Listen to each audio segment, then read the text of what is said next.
If you closely examine the real reasons behind East Pakistan separation and the birth of Bangladesh, you'll uncover something deeper than just politics. वो Bengalis के साथ हम 2 महीने के बाद ये हमारा मैस भी अलग हो गया, उनका खाने का तरीका और था, रहने का तरीका और था, खर्च करने का तरीका और था.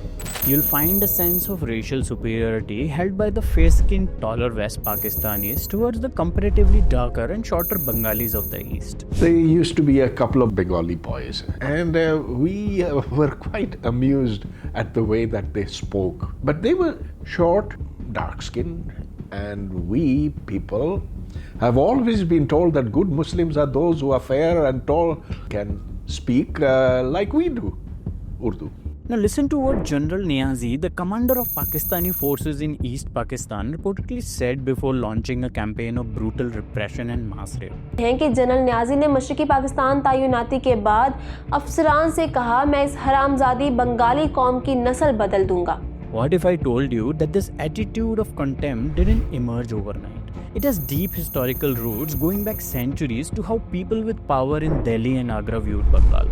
बंगाली वज़रा ने कहा कि इसमें से हम भी दे दो, तो वेस्ट पाकिस्तान के सारे जो थे ना मुश्तंडे कैबिनेट में, वो हंस पड़े खिलखिला के, और उन्होंने उनको रेडिक्यूल करना शुरू कर दिया और ये कहा कि तुम्हें तो रफा हाजत के लिए केलों के झुंड के पीछे बैठ जाया करो, तुमने क्या करने हैं कमोड और ये.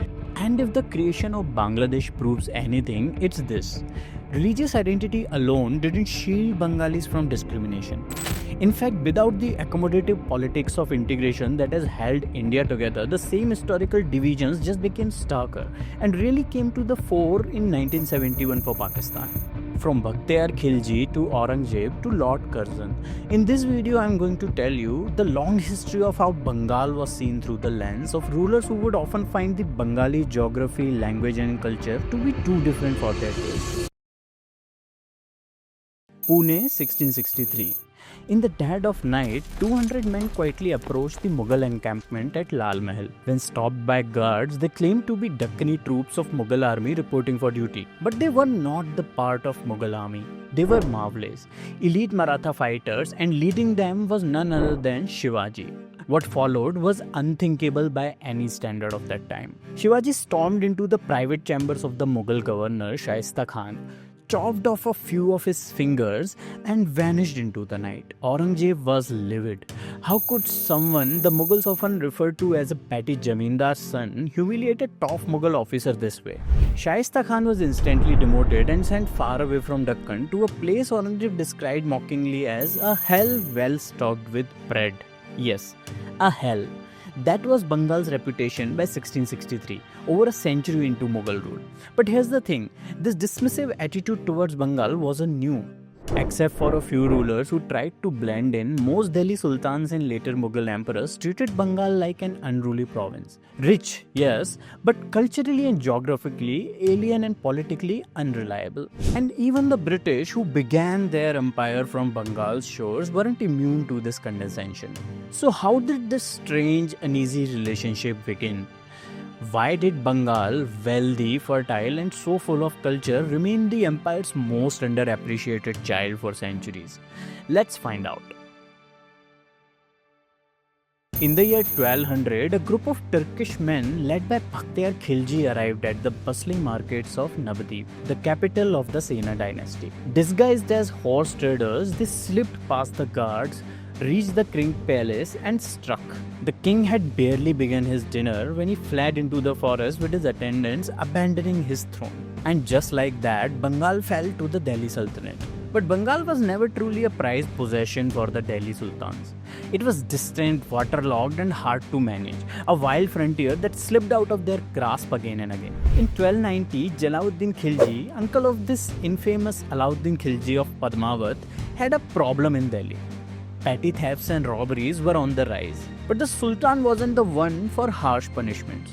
Ziauddin Barani records with his characteristic bluntness in Tariq-e-Firoz Shahi. Sultan was merciful. He gave orders for these thugs to be put into boats and to be conveyed into the lower country to the neighborhood of Lucknoti, where they were to be set free. The thugs would thus have to dwell about Lucknoti and would not trouble the neighborhood of Delhi anymore. So instead of executing the criminals, he loaded them onto boats and banished them to Bengal. specifically to Lakhnauti, today's Gaur in Malda district of West Bengal. Basically, let Bengal deal with them. To the sultans in Delhi, Bengal was the end of the world, a place to dump problems they didn't want to solve. And it was not just politics. Bengal's geography didn't help. Unlike the dry plains of Delhi or Agra, Bengal was wet, swampy, unpredictable, crisscrossed with rivers that changed course at will. Its remoteness gave its governors room to rebel, and many of them often did. You would expect the Mughals to change things around. But when Akbar tried to bring Bengal under control in 1574, he too faced resistance, not just from armies but from the land itself. His general Munim Khan led 20,000 Mughal troops into Bengal, but the imperial army wasn't prepared for the realities of the delta. They got stuck in the mud. In Aien-e-Akbari, Abul Fazal records the scene with brutal honesty. The thought of death took hold of everyone as the plague's devastation swiftly cut into the morale of officers and troops. Many of the troops became altogether disgusted with Bengal and began thinking only of gathering their belongings and leaving. This catastrophe with Bengal was a crucial moment in the formation of Mughal perceptions of the Delta. It contributed to the stereotypes soon accepted throughout the imperial service that Bengal was a hostile and foreign land, a place in which perhaps to endure temporary duty, but certainly not somewhere to reside permanently. Even malaria would enter common parlance as Bengali Bukhar, fever of Bengal in Mughal vocabulary. In the early days of Mughal rule, Bengal used to be the place where the Afghans and Lodhis whom Mughals dethroned found refuge. Abul Fazal had some interesting nuggets about what Bengal's climate does to man. The country of Bengal is a land where, owing to the climates favoring the base, the dust of dissension is always rising. From the wickedness of men, families have decayed and dominions have been ruined. Hence, in old writings, it was called Bulgakhana, a house of turbulence. One thing that's easy to assume but ultimately misleading is that the Mughal disdain for Bengal was driven by religion. The Mughal Ashrafs, the Persianized elite, rarely referred to Bengalis by religious identity. They had another term for them, machwas. Yes, fishermen. In one revealing exchange from 1620, a Mughal officer mockingly taunts other officer by asking, to which the other replied, "Which of the rebels have you defeated except a band of Machawas?" Where shall I find a Dawood son of Sulaiman Karani to fight with in this land? In this view, the only truly worthy opponents of the Mughal army were the state rebels or Afghans like the Karranis who ran to Bengal when Mughals came to Delhi. Bengalis, stereotyped as fishermen, were categorized as less worthy adversaries. In 1669, a man from Punjab who settled down in Maltipur near Malda quickly grew tired of the region. Mincing no words, he revealed his thoughts in the following clumsy but blunt verse. Bengal is a ruined and doleful land. Go offer the prayers to the dead. Do not delay. Neither on land nor water is there rest. It is either the tiger's jaws or the crocodile's gullet. That was the general mood among imperial elites, and their disdain ran deeper. It extended to the language too. Bengali, despite its rich poetic traditions, was never considered worthy of scholarly or religious expression. There were even unwritten injunctions against translating the Quran into Bengali. But not everyone accepted this silence. In the 1660s, the poet Abdul Hakim fired back. Those who are born in Bengal and yet denounce the language of Bengal, I cannot ascertain the legitimacy of their birth. We have been living in Bengal through both paternal and maternal lines for generations. Those who are not satisfied with their native language and learning, why don't they move to foreign lands? Meanwhile, local traditions also fought back in their own ways. In the popular Chandi Mangalkavya poems, the goddess Chandi is shown blessing local rulers to resist the Mughal invaders, often portrayed as demonic outsiders. So while the Mughal court saw Bengal as marginal, Bengal didn't see itself that way. This wasn't just a political conflict, it was a cultural pushback, a resistance of identity, of language, and of belonging. Now it's one thing for the Mughal elites raised in the dry plains of Delhi and Agra to find Bengal's slush, swampy delta unpleasant. But what's surprising is how the same attitude creeps into the writings of the British, even though Bengal was their entry point into the subcontinent, their imperial gateway. In 1786, Ghulam Hussain Salim, a postmaster under British rule who wrote a Persian history of Bengal sultans, described the locals with barely concealed distaste.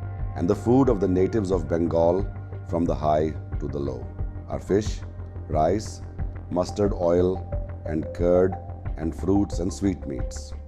They also eat plenty of red chili and salt. The natives of this country are of shabby tastes, shabby habits, and shabby modes of dress. They do not eat breads of wheat and barley at all. Meat of goats and fowls and ghee do not agree with their system. But it didn't end there. In 1763, a British administrator who had spent 20 years in Calcutta and witnessed the Battle of Plassey wrote this. The abundance of advantages peculiar to Bengal have concurred with the languor peculiar to the unelastic atmosphere of the climate, to debase all the essential qualities of the human race, the general effeminacy of character which is visible in all the Indians throughout the Mughal Empire. The natives of Bengal are still of weaker frame and more enervated disposition than those of any other province. This wasn't just administrative commentary, this was condescension, and it reflected a longer East-West dynamic that outlasted both Mughal and British rule.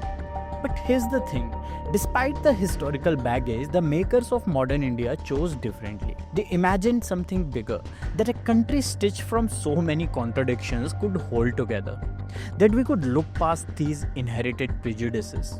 And when I think of this, I can't help but recall another place where that empathy failed, where that sense of shared identity collapsed, East Pakistan. The story of Bengal also tells us that we are so diverse and our history so intertwined that if we want, we can find 1,000 reasons to not feel as a single country.